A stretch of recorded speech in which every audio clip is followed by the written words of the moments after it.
Hello, everyone. Welcome to Mining Now. I'm your host, Jared Downey. Today on the show, we have Norda Stelo. First time on the show, lots to cover. We've got two guests. We've got Sophie Boisvert.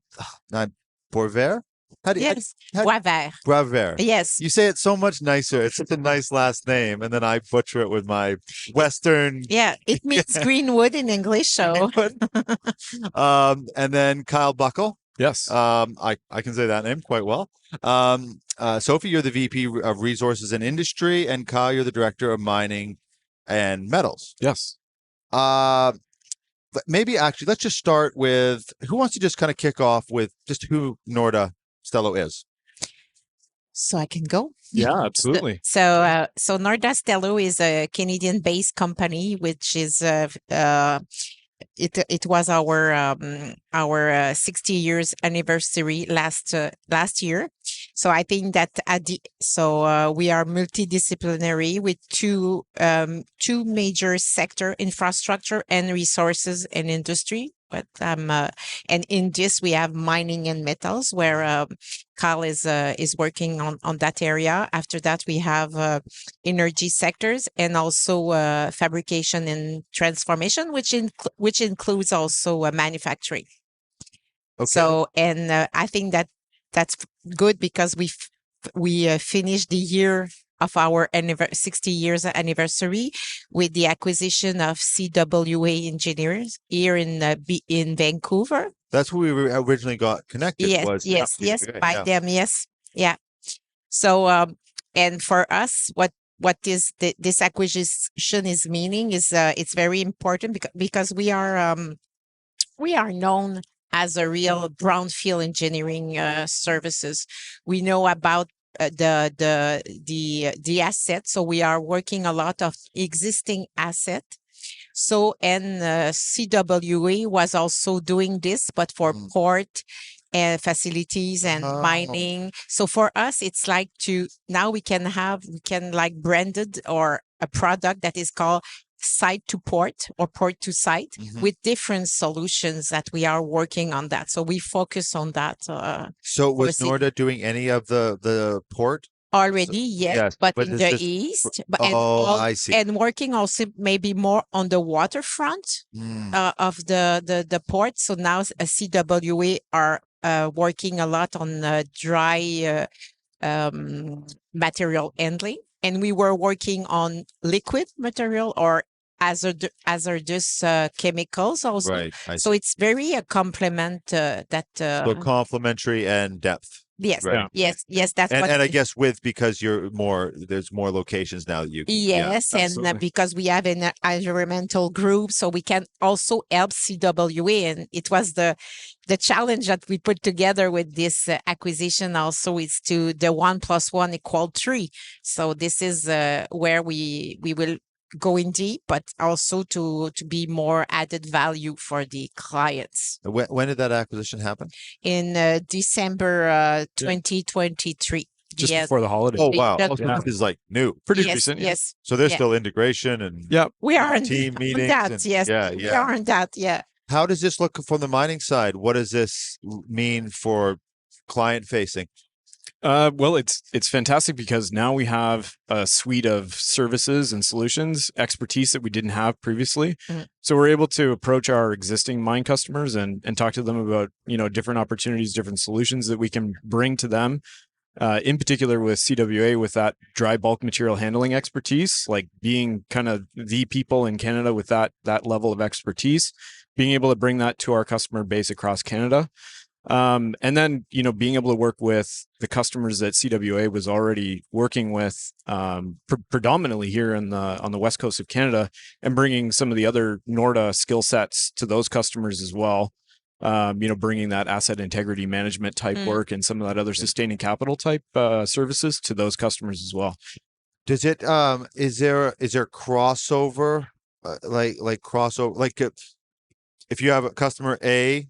Now, does customer A get fit into service be essentially? Like, can you offer those services? Yeah. Yeah. Yeah. So we're like, now, I asked that question terribly. I realized, I saw a look on your face, like, what do you, I didn't really know what I was saying either, but yeah, so now we have this broader, like Sophie said, this broader suite of services. And what we're trying to do is kind of create this congruent set of services that go all the way from mine to port or site to port, and be able to sell or provide those services to all of our customers.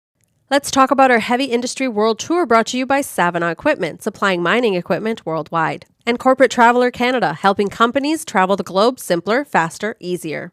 We are heading to events across North America and Australia and filming episodes on location. Email us at info@crownsman.com to be part of Crownsman's Heavy Industry World Tour. Make the most of your broadband network by adding mission critical voice with Tasta's PTT. Trust Tasta Americas for flexible solutions that fit your needs and integrate seamlessly with data networks and devices. Take advantage of your existing broadband network such as LTE, 5G, and or Wi-Fi to provide secure, reliable voice communications with their on-premise solution. Tasta Americas, your communication and safety partner. Visit tastaamericas.com or follow them on LinkedIn to learn more. In the demanding world of mining, safety and performance are paramount. Sophie is a comprehensive solution built for the unique needs of the mining industry. From the ground up, their technology helps everyone who works in, manages, and leads mining operations to create high-performance work environments and ensure they come home safely every day. Create the workplace everyone wants to be a part of. Choose Sophie. Visit sophie.com to learn more. So were you seeing instances where that customer, I guess that by extension, then you were seeing instances where that customer, they're working with you and then the next stage, now they're having to work with someone else if you're not offering that service or as much depth or location. Yeah. And now we are more a leader also because the deep expertise of CWA is also known in the industry. Right. So this is why for us we start to be more the number. We are there, so it's pretty interesting. I like the humility where you pulled back on the number one. Yeah, sorry, that's true. It was maybe too much. But I guess where that sort of leads then is how that transition is. It's really new. I mean, this is months. I didn't realize it was quite. And I will talk to you. I will speak to you about another one that we just complete a week ago. Week ago. Yeah, I saw that one. I was going to ask about that. Yeah. Wow. Okay. So finished with this one. On the CWA side, what does that look like from sort of client reach out? Does the ROI happen quite quickly? Like, how quickly are you able to go to a client and go, now we have a suite? Or does that take some time to sort of put that together? It takes a bit of time, but it's not that long. Everybody sort of knows what they're doing already. Yes. Yeah. If we look to all the opportunities and proposal that we already gave to, there's a pretty large list already. I was really impressed. Last week, I just asked to the people to give me what's the proposal where we are, and there's a big amount of proposal that are really already all together, even with the third one that I will tell, the second one that I will mention. So for us, it's really important. And we were already in the north of British Columbia with one of our major clients that we were doing for the 25 last years. We're doing brownfield engineering with them. So now it's not just localized to one client. It's really like a hub that we are creating, in the north of British Columbia. And that's what we focus on also. It's very exciting. Yeah. Well, I mean, we got to, let's talk about the one that you bought a week ago. Yeah. So which company was that? Yes, it's InnovExplo. They are from Abitibi in the north of Montreal, and they are very well known in the industry for the all the geological aspect, so exploration and also mining. Okay, so this is the opposite end from CWA then. Yes. Right. Yeah. I see what you're doing. So the number one thing, you shouldn't be holding back on that. No. But we're trying to pull together all the skill sets that where we knew we were deficient, where we wanted to be able to bring those services to our customers, where we knew our customers had issues, and with InnovExplo in particular, it gives us access to a different part of the industry that we were currently working in. Like a lot of the work that we do is with some of the large tier mining companies with established plants, operating facilities. Now with InnovExplo, we're getting involved earlier on in the process. We're working with some of the juniors, intermediates, really looking at the mineral resources, mineral reserves, doing the 43 101s, that kind of early work stuff, and then being able to kind of bring all of that customer base together in a bigger, broader package. Is it a fair assumption that part of the motivation is that Quebec, I've heard it multiple times in private conversations, and you're obviously seeing it in the industry, we've had it on the show, the support, especially from Ontario, but Quebec is really ramping up in the exploration side. So is that particular area is where you're wanting to be really strong, Ontario, Quebec? Or is it all? Is it Canada? It's all. It's all. Okay. It's all. Yeah. And also our business model at Norda is Kyle said, is a more on long-term partnership with big mining and metallurgical company. So what helps also with this model with the InnovExplo is to put the seed on a future model, on that partnership, long-term partnership. So this is why it's interesting to know what's going on also on junior, that will maybe become bigger and bigger. And so we will be there. Getting to be part of that ecosystem. Yeah. So this is why, I think that we are now we are a player in that area. Yeah. In the ecosystem. Yeah. But to your point as well, like with the energy transition and the push for critical minerals, it's a big thing in Quebec. It's a big thing in Ontario. It's a big thing across Canada. Right. Of course. Yeah. But there is quite a bit of activity currently in Quebec and Ontario. Well, there's clear government support too. Yes. Absolutely. That's what's helping to push it along. But this way we're able to take part in that to a bigger, bigger degree and with, a broader perspective of the market. Did you know cementitious binders can be responsible for up to 70% of the total GHG footprint of mine backfilling processes? Now you can replace up to 50% of the binder in your mine backfill operations with Graybond, Graymont's new low-carbon cementitious binder. This lime-based alternative binder maintains a 40 to 70% lower GHG footprint compared to typical cement and can adapt to varying mine conditions without compromising performance. Learn more about Graybond at graybond.com. Attention builders, we've got everything you need to know about the grit and grind of the construction world in one show. The Construction Show is where you can share your expert techniques and strategies to help keep the crew strong and construction sites secure. From foundational tips, industry trends, safety strategies to advanced equipment and machinery. Be part of the voice of construction. Book your episode and showcase your company to millions worldwide. Visit crownsman.com. CIM is Canada's leading technical institute dedicated to the sustainability of our industry. Members enjoy professional growth opportunities through CIM libraries, publications, webinars, societies, and the job board. Experience the CIM community firsthand at the Conference of Metallurgists, August 19th to 22nd, ICARD, September 16th to 20th, and the CIM Health and Safety Conference, October 6th to 8th. Visit CIM.org for more information and join CIM today. A week, that's not very much time. So it's probably limited on even sort of, but it's, again, though, that will happen quite quickly, right? Because they're already in full scale operation. Yep. It's about dovetailing it into yours. But we already start work, even if it was announced like a week ago, we have started discussion and working on that, I think 2 years ago. So we already, even on that, we even in the list of opportunities, we have already some projects that are the three so Norda, the existing the old Norda, the new with adding CWA and InnovExplo together.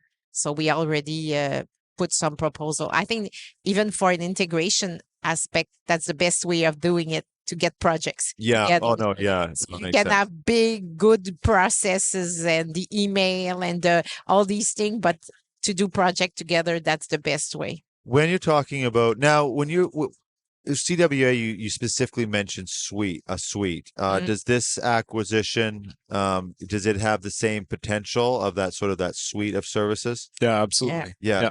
So then what comes in on the technology side? I'm referring to things like AI, service offerings, all this data collection, because now you're going to also become a company that's got just mounts Amount of of data. data. Yeah. What does that look like?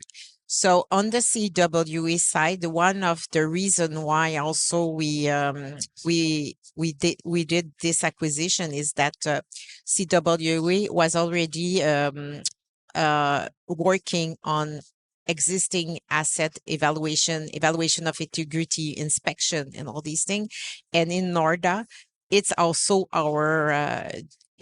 our expertise that we are known in the world for that. This time I was more in the world Yeah. for that, and them too.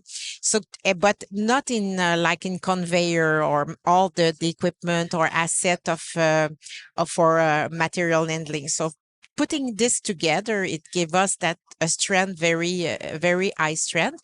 And in Norda, we have decided maybe 2 years ago, around 2 years ago, we have decided to develop a platform, so a SaaS platform for our client, because we noticed that our client needs to know the condition of their asset. It's not just inspection, but the health of their asset, because they will have to know when to put money for their sustaining capital. So the calendar of that to know, because as an example, they concentrate a lot on the operation equipment, but less on all the assets that are around it.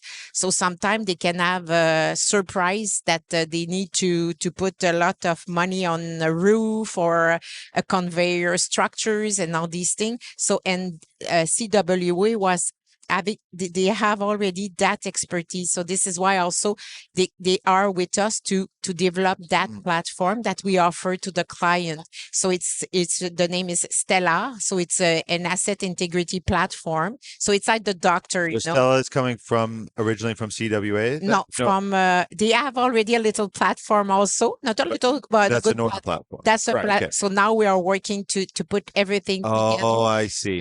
So it's like the doctor, So you have your data, you have all your analysis. So I'm putting all your form or your results that I have. I can have all your health forms that I can give you. Like an example, what's the residual life of this asset, and how much money I will have to put in that asset. So that's a thing that we develop. And now, because we are working on to put the data on the right way with the specialist from CWA or Norda, or even we have a relationship with others.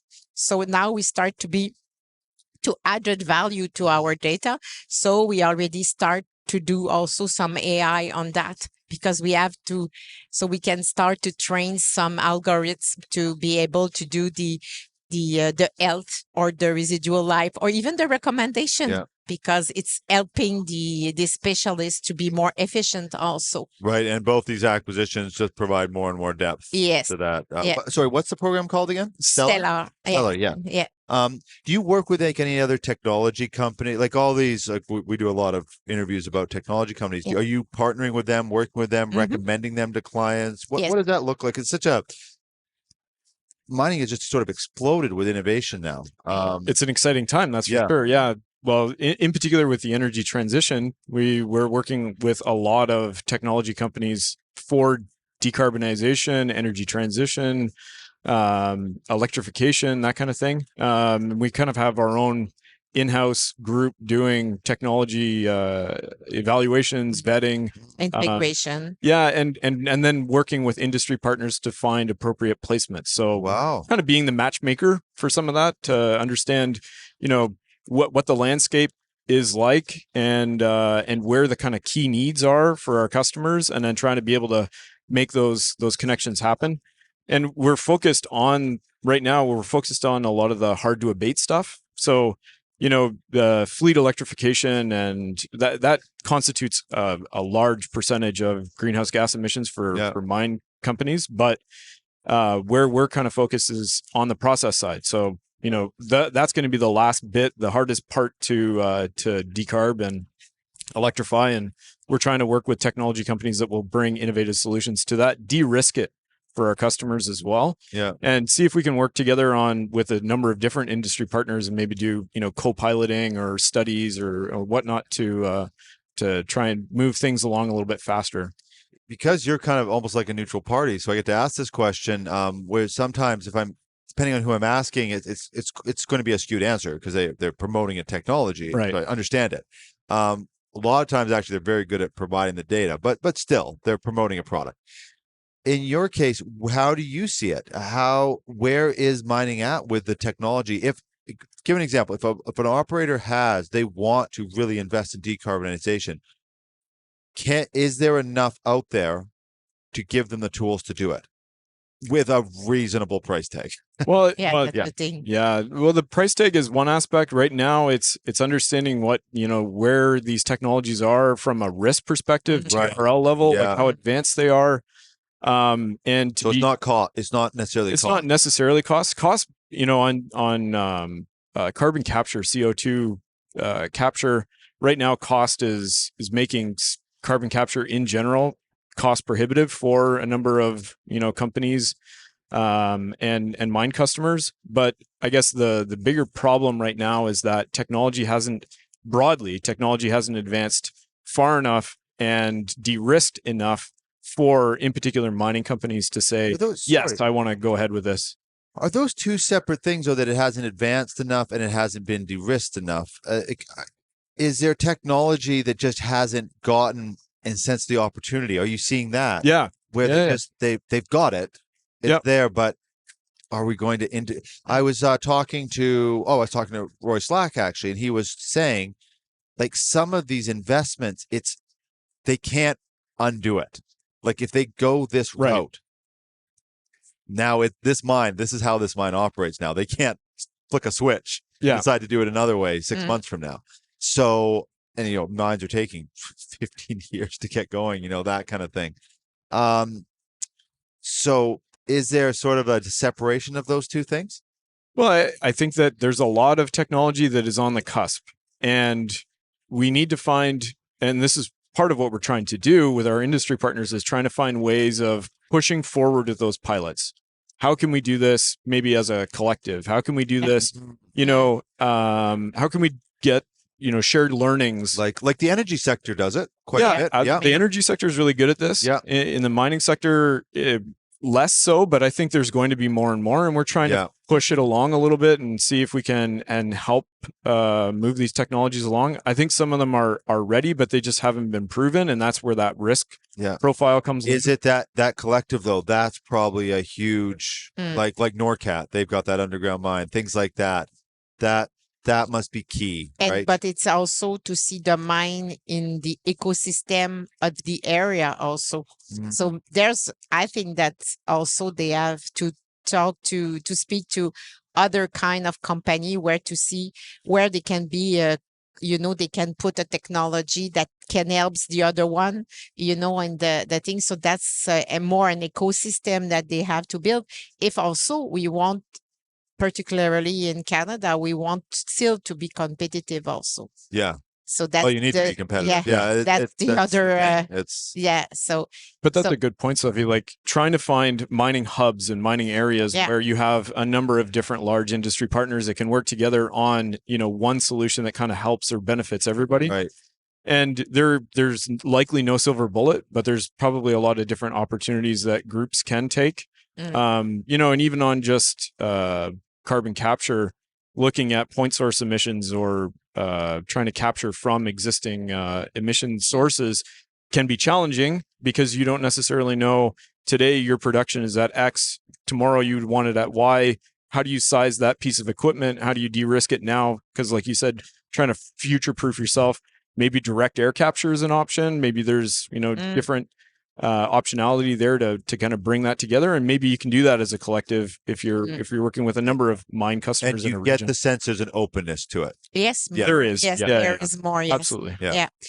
and also at the end, also on our side from internally for our proper ESG and decarb strategy from Norda, it's also to because we are now a B Corp certified engineering we are certified, so we were the first engineering firm that have it, and we also ask for our Ecovadis by Ecovadis, a company, to do our evaluation. It was pretty good, the results, the first results, but it's because also what we have developed is that our project we have an impact. So it's also good for our employees.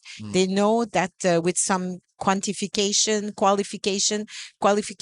project, quantification of project, they know that even if they're doing a brownfield project in an existing plant, they know that they can have an impact. So as an example, if I'm going back to the asset integrity group, I think that we did with them is, okay, if you can be able to increase the useful life of an asset by doing something, when you fabricated that asset, you produce some CO2. You produce some CO2, so there's you can calculate it at that time. But if you're amortize, I have more difficulty with that with time. But if you increase just by 10 years as an example, because you're doing something, but you decrease it per year, so you don't have to create again damage to the planet, so you don't have emission again. That really is an educational piece of getting with people and kind of getting them through those numbers, that information, and understanding that investment. So that's a thing also that even in our Stellar platform, so there's now a new model that is Stellar CO2, and they capture the scope 1, scope 2, and scope 3. So it will be good because we can see for the client, he can know the health of asset, but also if it's an asset that produce and do emission, you will know by this. But then they can evaluate but also the amortization, because you increase the life, so you can, so as an example, on asset that does not produce emission, but it has when you did the building of it. So this is also a model that we are working on also. Is there a couple areas, just before we wrap up the interview, are there a couple, like in the mineral processing, are there a couple types of mining that they really shine in, you've had a lot of experience, like just some of these different minerals, or is there a lot of depth across all of them? I think we cover pretty widespread. Yes. Yeah. I would say though that our company has a vested history in the aluminum industry in Quebec. So we do quite a bit of work for the aluminum producers in Canada, in Quebec and in Kitimat as well. And we went more on the ESG and asset integrity place, but there's also another area where we are working a lot is on robotization and automation. So that's also another part because of our deep knowledge and intensive knowledge of the aluminum, like you mentioned, the aluminum smelters. So this is we do as an example one that we just complete is we did a robotization of the anode but cleaning. That's there. So that's maybe not the good translation, but it's like this, What is it? What is it? It's the anode that needs to be clean in metallurgic, and it was really, for safety because of dust and because it was done by hand. So the dust, even the jackhammer, created vibration and fatigue to the employees. So we have created robots that can do the cleaning. So also you have a better efficiency, so electrical efficiency. So you're working with a robotics supplier, and you're saying, okay, this is the problem. You're actually putting this in. So we are integrator of existing robot that market, but what we do with the client, we establish their needs and all these things. So we create the ends. So we have also industrial engineer that looks to all the aspects. Safety, guard safety, also around the robots, and we create so in place where it's really difficult to go, or is there any safety issue or environmental issue also? So that's the kind of thing that we are doing too. We do a lot of this work in the manufacturing and processing sector. So that's where we learned. So a lot of automation, a lot of robotic type work. But what we're finding now is we're transitioning a lot of those skill sets and that expertise, to heavy industry, and in particular into different mining processes.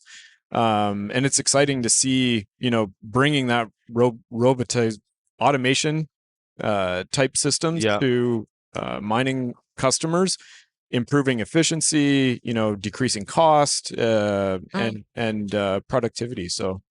It's a very exciting time.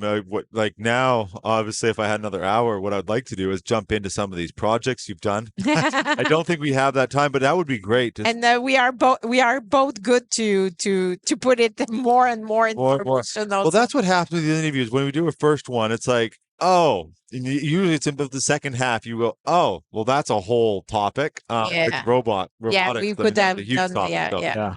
I hope this is just the first time you come on the show. Yes, I hope you enjoyed your experience. It was very good to have you. Yeah, this is great. Thank you. Thank you very much. Bye-bye.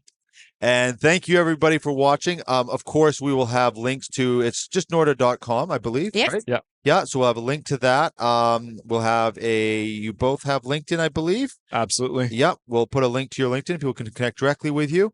And thank you to the audience for watching. Please, if you just happen across this interview, please subscribe. Make sure to follow Norda on LinkedIn. We will see you on the next episode of Mining Now.